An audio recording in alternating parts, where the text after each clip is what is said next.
Thank you very much, Larry. I'm going to start in French and then I'll switch back to English. Merci, Larry. Thank you, Larry. C'est un plaisir. It is both a pleasure et un devoir and a duty d'être parmi vous to be with you tonight in this pivotal moment that Canada and the world go through.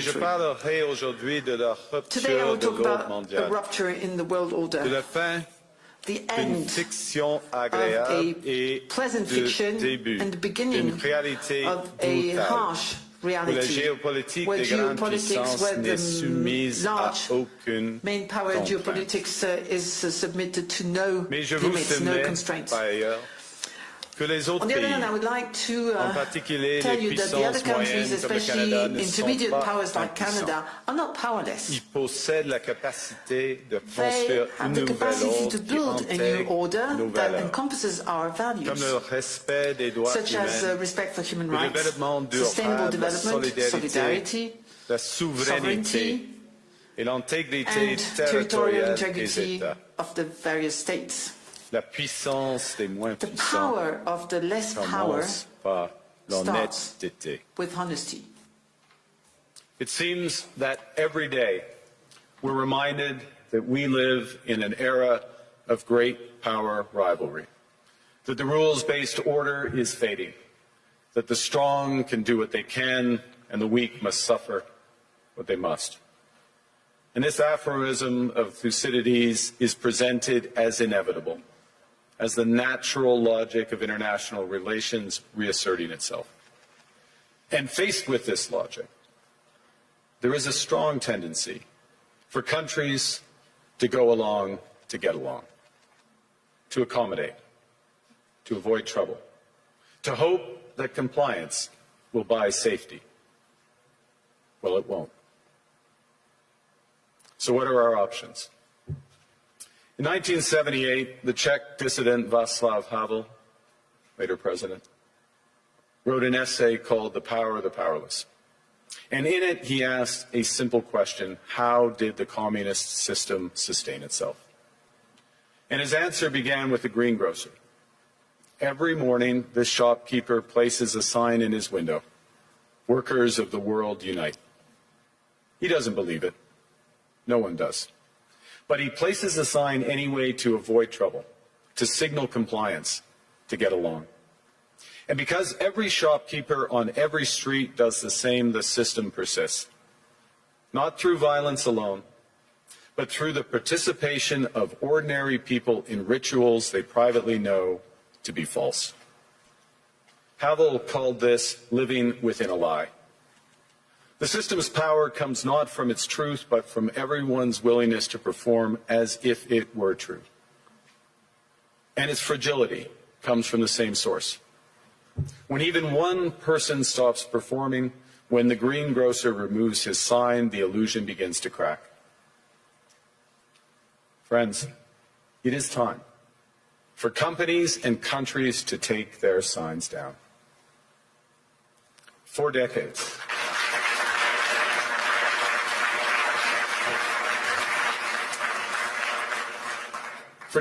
countries like Canada prospered under what we called the rules-based international order. We joined its institutions, we praised its principles, we benefited from its predictability. And because of that, we could pursue values-based foreign policies under its protection. We knew the story of the international rules-based order was partially false, that the strongest would exempt themselves when convenient, that trade rules were enforced asymmetrically. And we knew that international law applied with varying rigor depending on the identity of the accused or the victim.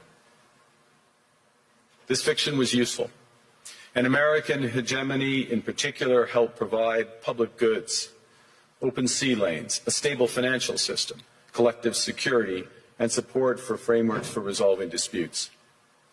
So we placed the sign in the window.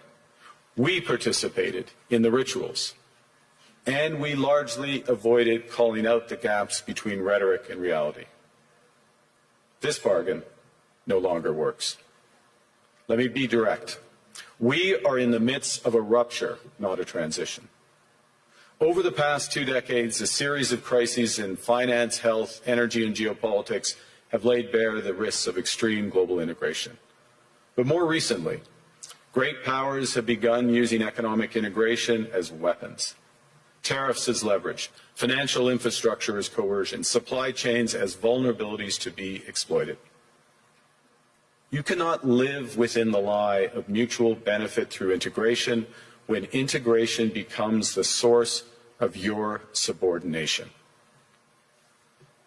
The multilateral institutions on which the middle powers have relied, the WTO, the UN, the COP, the architecture, the very architecture of collective problem solving are under threat.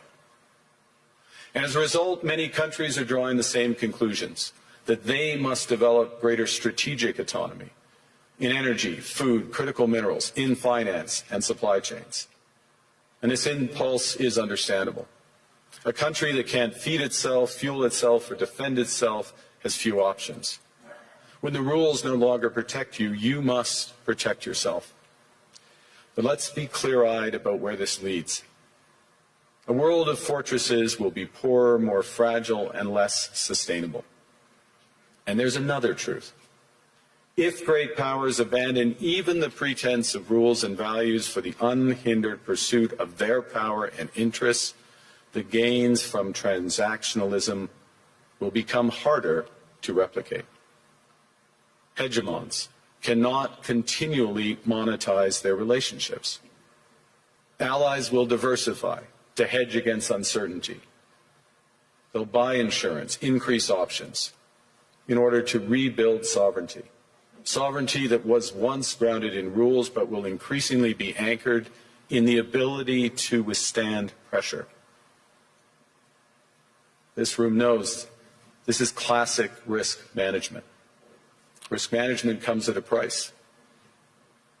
But that cost of strategic autonomy, of sovereignty, can also be shared. Collective investments in resilience are cheaper than everyone building their own fortresses. Shared standards reduce fragmentations. Complementarities are positive sum. And the question for middle powers like Canada is not whether to adapt to the new reality. We must. The question is whether we adapt by simply building higher walls or whether we can do something more ambitious. Now, Canada was amongst the first to hear the wake-up call, leading us to fundamentally shift our strategic posture. Canadians know that our old, comfortable assumptions that our geography and alliance memberships automatically conferred prosperity and security, that assumption is no longer valid. And our new approach rests on what Alexander Stubb, the President of Finland, has termed value-based realism. Or to put another way, we aim to be both principled and pragmatic. Principled in our commitment to fundamental values, sovereignty, territorial integrity, the prohibition of the use of force except when consistent with the UN Charter, and respect for human rights. And pragmatic in recognizing that progress is often incremental, that interests diverge, that not every partner will share all of our values. So we're engaging broadly, strategically, with open eyes. We actively take on the world as it is, not wait around for a world we wish to be. We are calibrating our relationships so their depth reflects our values. And we're prioritizing broad engagement to maximize our influence, given the fluidity of the world at the moment, the risks that this poses, and the stakes for what comes next. And we are no longer just relying on the strength of our values, but also the value of our strength. We are building that strength at home. Since my government took office, we have cut taxes on incomes, on capital gains and business investment. We have removed all federal barriers to interprovincial trade. We are fast-tracking $1 trillion of investments in energy, AI, critical minerals, new trade corridors, and beyond. We're doubling our defense spending by the end of this decade, and we're doing so in ways that build our domestic industries. And we are rapidly diversifying abroad. We've agreed a comprehensive strategic partnership with the EU, including joining SAFE, the European Defence Procurement Arrangements. We have signed 12 other trade and security deals on 4 continents in 6 months. The past few days, we've concluded new strategic partnerships with China and Qatar. We're negotiating free trade pacts with India, ASEAN, Thailand, Philippines, and Mercosur. We're doing something else. To help solve global problems, we're pursuing variable geometry. In other words, different coalitions for different issues based on common values and interests. So on Ukraine, we're a core member of the Coalition of the Willing and one of the largest per capita contributors to its defense and security. On Arctic sovereignty, we stand firmly with Greenland and Denmark and fully support their unique right to determine Greenland's future.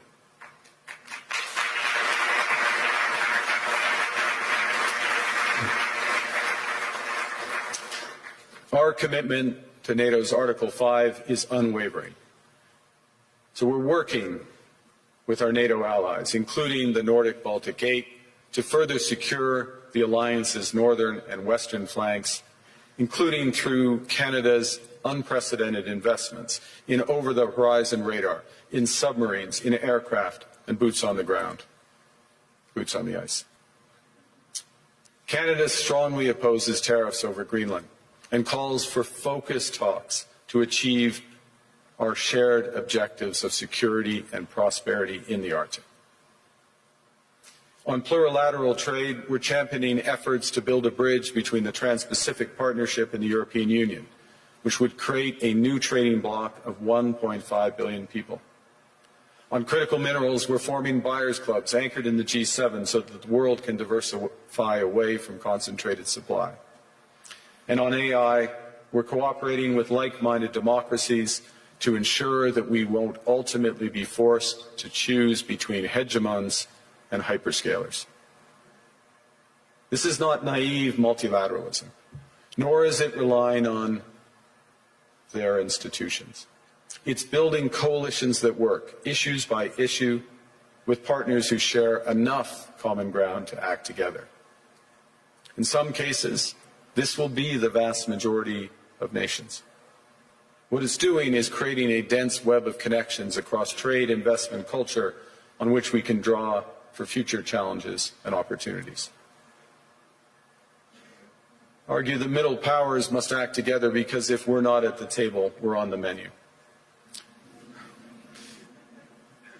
But I'd also say that great powers can afford for now to go it alone. They have the market size, the military capacity, and the leverage to dictate terms. Middle powers do not. But when we only negotiate bilaterally with a hegemon, we negotiate from weakness. We accept what's offered. We compete with each other to be the most accommodating. This is not sovereignty. It's the performance of sovereignty while accepting subordination.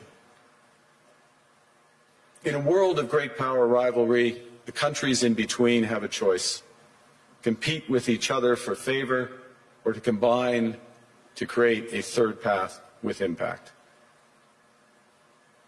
We shouldn't allow the rise of hard power to blind us to the fact that the power of legitimacy, integrity, and rules will remain strong if we choose to wield them together.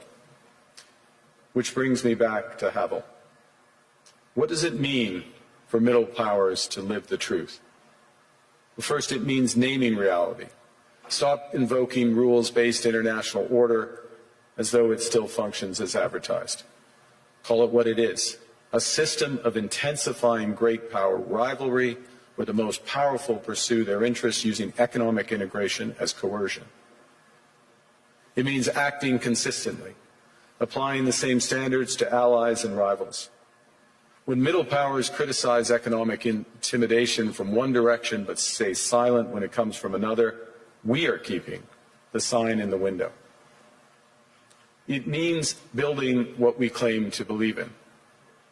Rather than waiting for the old order to be restored, it means creating institutions and agreements that function as described. And it means reducing the leverage that enables coercion. That's building a strong domestic economy. It should be every government's immediate priority.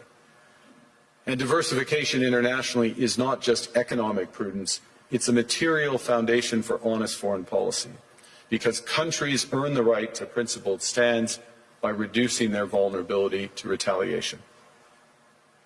So Canada. Canada has what the world wants. We are an energy superpower. We hold vast reserves of critical minerals. We have the most educated population in the world. Our pension funds are amongst the world's largest and most sophisticated investors. In other words, we have capital, talent. We also have a government with immense fiscal capacity to act decisively. And we have the values to which many others aspire. Canada is a pluralistic society that works. Our public square is loud, diverse, and free. Canadians remain committed to sustainability. We are a stable and reliable partner in a world that is anything but. A partner that builds and values relationships for the long term. And we have something else. We have a recognition of what's happening and a determination to act accordingly. We understand that this rupture calls for more than adaptation. It calls for honesty about the world as it is. We are taking the sign out of the window. We know the old order is not coming back. We shouldn't mourn it. Nostalgia is not a strategy. But we believe that from the fracture, we can build something bigger, better, stronger, more just. This is the task of the middle powers. The countries that have the most to lose from a world of fortresses and the most to gain from genuine cooperation.